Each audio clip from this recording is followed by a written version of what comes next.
Lite skön musik i Guldmorgon. Denna mysiga morgon när jag har fått kontakt med en man som jag har snackat om hela morgonen.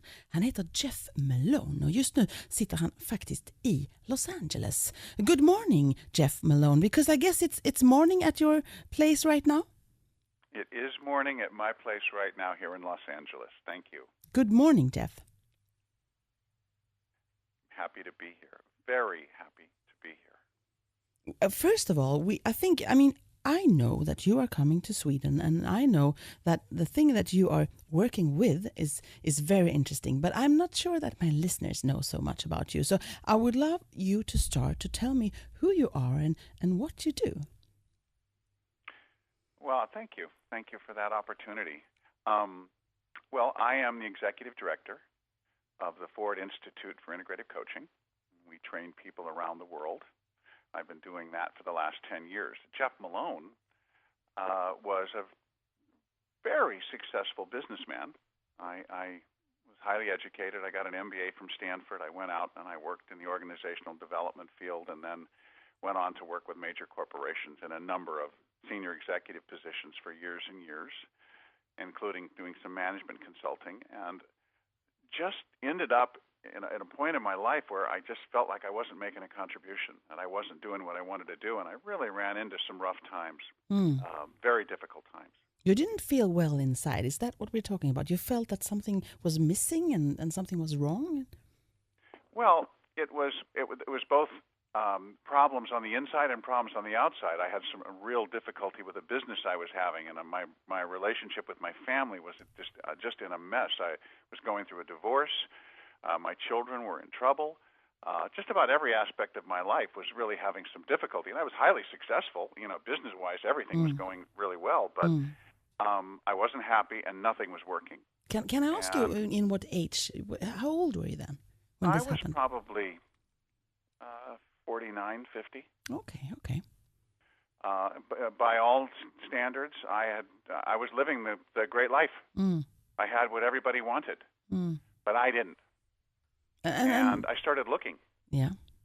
I started investigating what else was out there. And I'd always been interested in, are there other things out there in the world?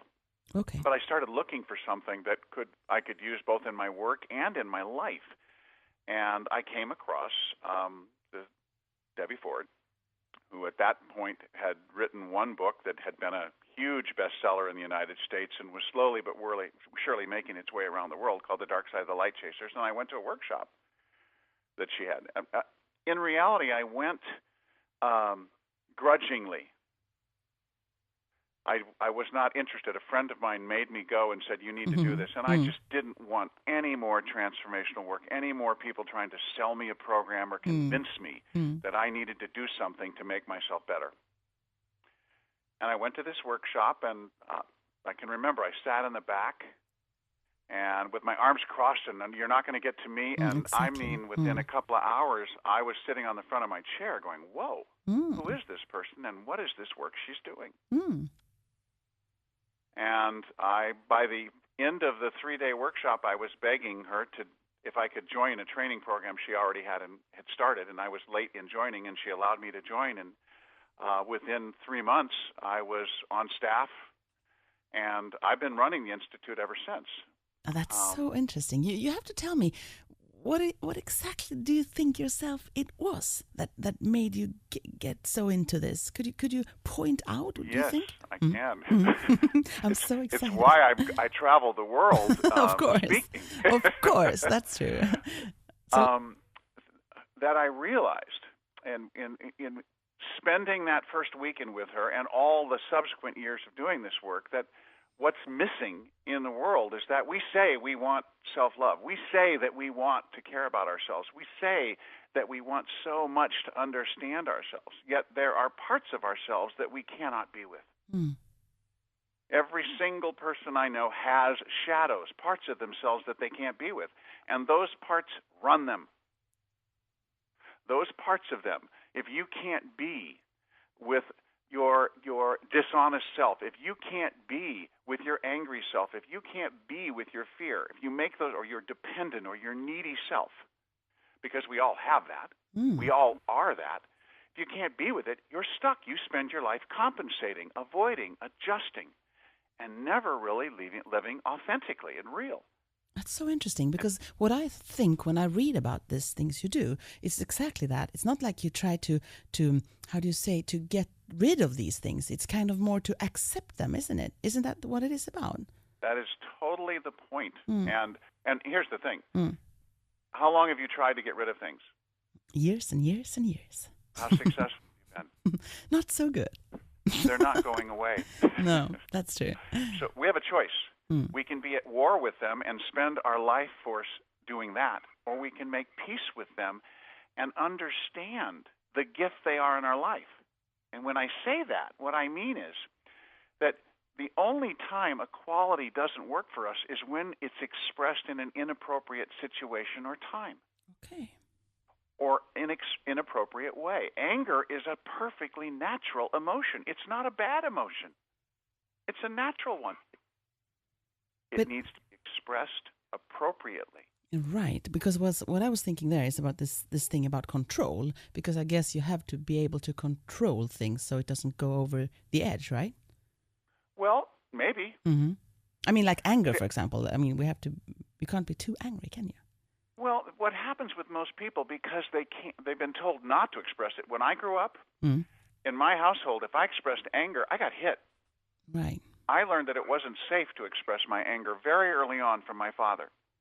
And so I never did. And what happens with emotions that aren't expressed, that we resist, they get repressed. Yeah, of course. We hold them inside. And eventually, we feel safe enough in an experience that we can actually express them. When we go to express our anger, it comes out so much bigger than we ever thought it could be. I watch it all the time. In this country, we have a thing called road rage. Do you know what road rage is? Sweden? Yeah, no, explain. Someone gets mad at someone driving a car. Okay, yeah. Mm-hmm. And they just do something crazy with the car. Well, it's insane to get angry when you're in a car. You could hurt someone, but people do it all the time. Yeah. Because they're safe in their car and they start to express it, and it comes out so much more powerful. They even get or with shocked a loved themselves. One, someone we trust. We can express our anger totally differently than we would with a stranger. Yeah. Because there's so much trapped inside us. And it comes out uncontrolled. Did I read somewhere that you also were brought up in a family where lies were kind of daily? I mean, it was okay to lie. Am I right? Oh, yeah. It was in my household. That was how you got everything. You were dishonest. You told lies. You lied in any way you could. That's how my mother was, and how she manipulated my father. It's how she got whatever she wanted. So I thought it was perfectly normal. I thought that's what you did. Remember, we're taught by our parents in how they compensate and how they adjust. So what I loved about the Institute, and I realized early on, was that we were emotional educators, that we are educating people to be with their emotions.